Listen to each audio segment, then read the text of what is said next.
नमस्कार दोस्तों, मैं मनीष कुमार भोज आप सभी लोगों का अपने इस YouTube चैनल पर हार्दिक स्वागत करता हूं। दोस्तों, मैं आज एक बहुत निंदनीय घटना का यहाँ पर खंडन करने के लिए उपस्थित हुआ हूं।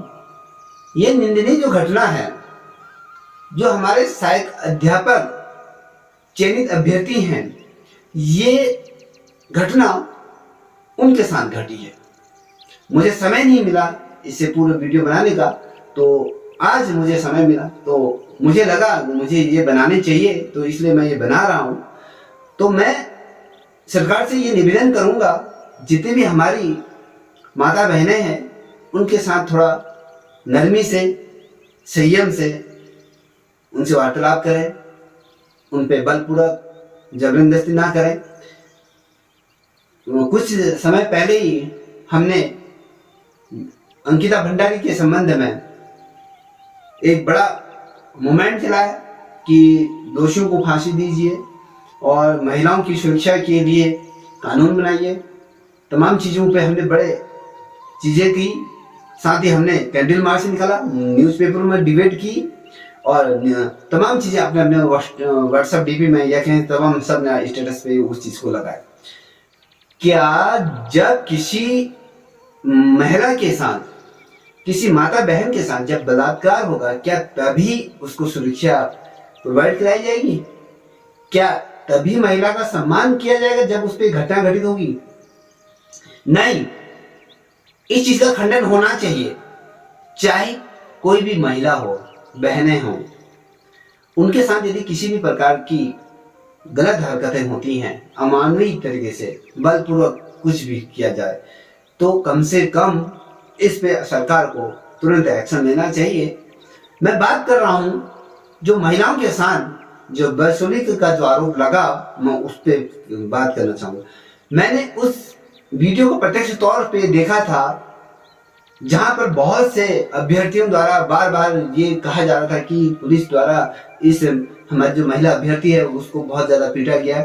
जैसे कि आप इस वीडियो में देख पा रहे होंगे, हमारी बहन को अधमरा बना दिया, किस प्रकार से निढाल पड़ चुकी है। देखने में ही हमारा कलेजा मुंह पे आता है। क्या ये है हमारा लोकतंत्र?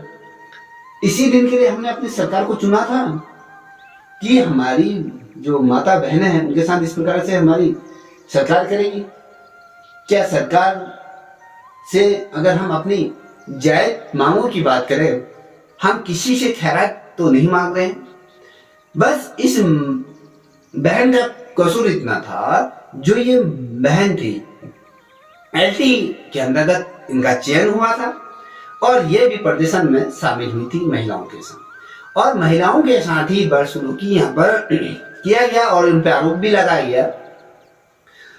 आरोप यह था कि उनका कहना था कि जो पुलिस ने महिलाओं के साथ जबरदस्ती उनको उठाया और वाहन में डाल दिया, और महिला अभ्यर्थियों के साथ भी मारपीट का आरोप यहाँ पर लगा, और यहाँ पर पुलिस मुर्दाबाद के भी नारे लगे और पुलिस के साथ धक्का मुक्की यहाँ पर हुई। और इसी धक्का मुक्की के साथ जो हमारी बहन है, इस बहन के साथ मारपीट भी हुई और एक में हमारी जो बहन है वो चोटिल भी हो गई। ये घटनाक्रम तो आपका सोमवार का है, और अभ्यर्थियों जितने भी अभ्यर्थी हैं, चलो एक अभ्यर्थी झूठ बोल सकता है, 2 अभ्यर्थी झूठ बोल, 10 अभ्यर्थी झूठ बोले, आप इतने अभ्यर्थी देख लो जो बसों में ठूस ठूस के ले जाया जा रहा है। क्या ये सारे गलत हैं? क्या हमारे प्रदेश में जितने भी हमारे सरकारी तंत्र के अंतर्गत, जिन्हें हमारे कैबिनेट में, जहां मैं पूरे सरकार की अगर बात करूं तो सारे रजिस्टर वही हैं, और जितने भी ये लोग हैं ये तो इस्तेमाल निकम्मे हैं। ये झूठ बोल रहे हैं कि हमारी बहन के साथ ऐसा हुआ, ये तमाम चीजें ये हुई, तो कहीं ना कहीं ये गलत है। और महिलाओं की सुरक्षा की अगर हम बात करें तो महिलाओं के साथ सरकार को नरमी बरतनी चाहिए, और उनकी जो जिन समस्याओं के लिए वो तपती हुई धूप में जून के महीने में बात करें, या जो लगातार ये अपने भर्ती की जो नियुक्ति की मांग कर रहे हैं, वो जायज है। वो किसी आप लोगों से खैरात नहीं मांग रही, उन्होंने बहुत लंबे समय से इस पे परिश्रम किया, परिश्रम करने के बाद आज वो मुकाम को हासिल किया है, और वो मुकाम जब हासिल हुआ तो उसको नियुक्ति भी नहीं दी जा रही, ना वेरिफिकेशन हो रहा है, और साथ ही आप एक बड़ा सा विज्ञापन या पेपर में निकाल देते हैं कि भैया जो प्रदेश की जो भर्तियां हैं उनको निरस्त कर दिया जाएगा। ये तमाम चीजें भर्तियां जो निरस्त करने की यहाँ पर आयोग द्वारा जो सिफारिशें की गई थी, कहीं ना कहीं वो इन अभ्यर्थियों के साथ अन्यायी है। क्या सरकार इन जितने भी आंदोलनकारी हैं, चाहे हम समूह गांव की बात करें, आशुलिपि की बात करें, जो जेई की बात करें, या फिर एलटी सहायक अध्यापक की बात करें, कम से कम इनके जो शिक्षा मंडल के जितने भी जो पदाधिकारी हैं जो इस प्रदर्शन का नेतृत्व कर रहे हैं, कम से कम उनको बुलाकर उनसे आपस में चर्चा की जा सकती है कि फलाना चीज ये है, इस वजह से है। तो आप एक आदेश जारी करते हैं, अधीन सेवा चयन आयोग जारी करता है कि भैया ये सरकार की जिम्मे में, हमारे हाथ में कुछ नहीं। तो आपके हाथ में अगर कुछ नहीं है तो इस आयोग को बनाने की क्या जरूरत थी? इससे पूर्व जो यूबीटीआर था तो वो भी तो एक आयोग था, उससे भर्ती प्रक्रियाएं क्यों छीनी गई? एक आयोग का गठन क्यों किया? आयोग का गठन इसलिए किया गया कि सुविधा होगी, हमारे चयनित अभ्यर्थियों को ज्यादा मशक्कत नहीं करनी पड़ेगी, साफ सुथरा कार्य होगा। यहाँ पर ऐसा बगैर कुछ नहीं हुआ। लोग अपने निजी हित के लिए इन चीजों का लाभ उठा रहे हैं, ये कहीं ना कहीं गलत है। अगर किसी भर्ती प्रक्रिया में इस प्रकार से धांधलियां या कहें ऐसा करप्शन दिखता है तो तुरंत ही उसे खारिज कर दिया जाए, उस भर्ती का दोबारा विज्ञापन जारी किया जाए। जिस भर्ती के अंदर एलटी चयनित जो विज्ञापन था, जिसमें अभ्यर्थियों द्वारा 2-2.5 साल होने को इस भर्ती को हो रहा है, और यूपी में साथ में विज्ञापन निकला था, वहां उनकी नियुक्ति हो चुकी है, और हमारे प्रदेश में उनको नियुक्ति भी नहीं मिली। सरकार से मैं ये गुजारिश करूंगा कि यूपी की ही तर्ज पर कुछ सीखें और जल्दी से जल्दी हमारे ये जो चयनित अभ्यर्थी हैं उनको नियुक्ति दें। और तमाम जो जितने भी अभ्यर्थी वर्तमान समय में जो आंदोलन कर रहे हैं, मैं आप लोगों से प्रत्यक्ष तौर पर आग्रह करूंगा, आप लोग अपनी नियुक्ति की जो मांग उठा रहे वो जायज है, मगर जो हमें संविधान के दायरे में रहते हुए, जो बाबा साहब द्वारा जो हमें अधिकार दिए गए हैं, जो संविधान द्वारा जो हमें अधिकार दिए गए हैं, उन अधिकारों की जो सीमाएं हैं, हमें उस सीमा के ही अंतर्गत रहते ही वो तमाम चीजें करनी है।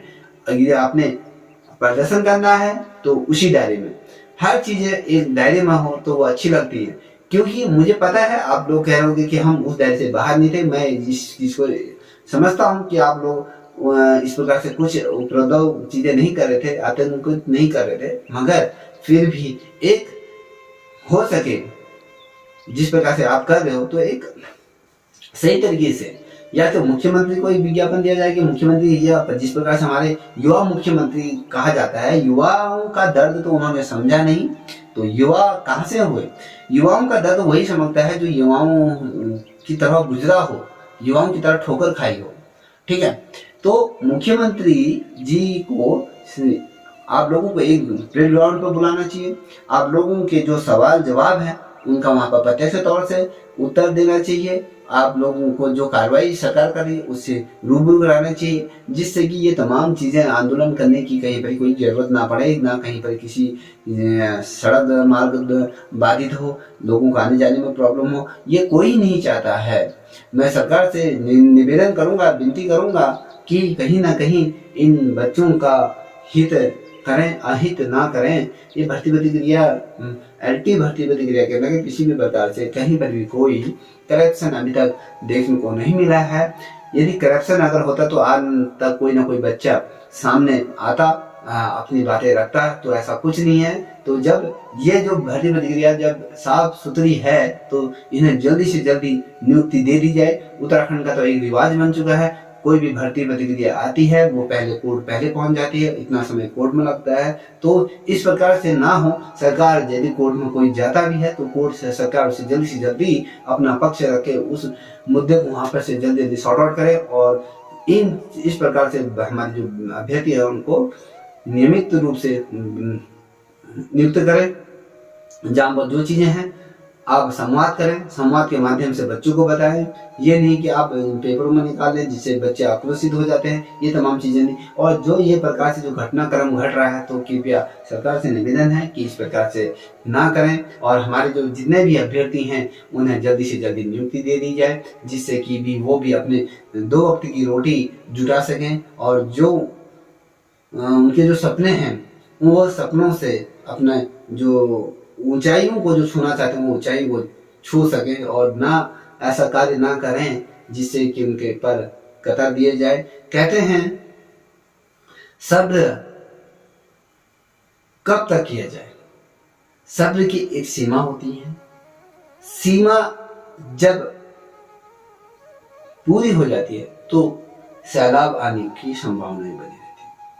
तो ऐसा ना हो कि सैलाब आए उससे पहले ही इस सैलाब को रोक दिया जाए, जिससे कि लोगों को नियुक्ति जाए, खुशी खुशी अपना जीवन यापन करें। और आप लोगों के लिए भी वो दुआ करें कि ऐसी सरकार हर किसी को मिले जिससे कि आप लोगों का भी भविष्य में अच्छा हो। और हमारे जो जितने चयनित जो शिक्षक हैं, आप लोगों के लिए मैं यही दुआ करूँगा कि भगवान से दुआ करूँगा कि जो हमारी सरकार में जो बैठे हुए जो तमाम लोग हैं उनको सद्बुद्धि दे, जल्दी से जल्दी आप लोगों का चयनित हो और आप लोगों के साथ अन्याय हो और साथ न्याय हो, अन्याय ना हो। और साथ ही जब आप लोगों का चयन होगा तो उस दिन हमें भी सर्वाधिक रूप से खुशी होगी।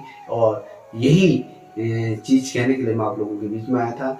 यदि आप लोगों को मेरी बातों से संतुष्टि हो, मैं सरकार से आग्रह करूंगा यदि कोई भी इस वीडियो को देख रहा हो तो इसको फॉरवर्ड करें और जिससे कि हमारे जो चयनित अभ्यर्थी हैं उनको कहीं ना कहीं वो जो नियुक्ति के लिए जो संघर्ष हो रहा है वो संघर्ष ना करना पड़े, नियुक्ति गंतव्य स्थान पे मिले और ये अपने गंतव्य स्थान पे जाए और जो हमारी जो शिक्षा व्यवस्था जो गुम हो चुकी है उसको उभारने का काम करे और हमारे जो बच्चे हैं उनको एक अच्छा भविष्य, सुनहरा भविष्य दे और जिससे कि हमारे बच्चे भी आगे बढ़े।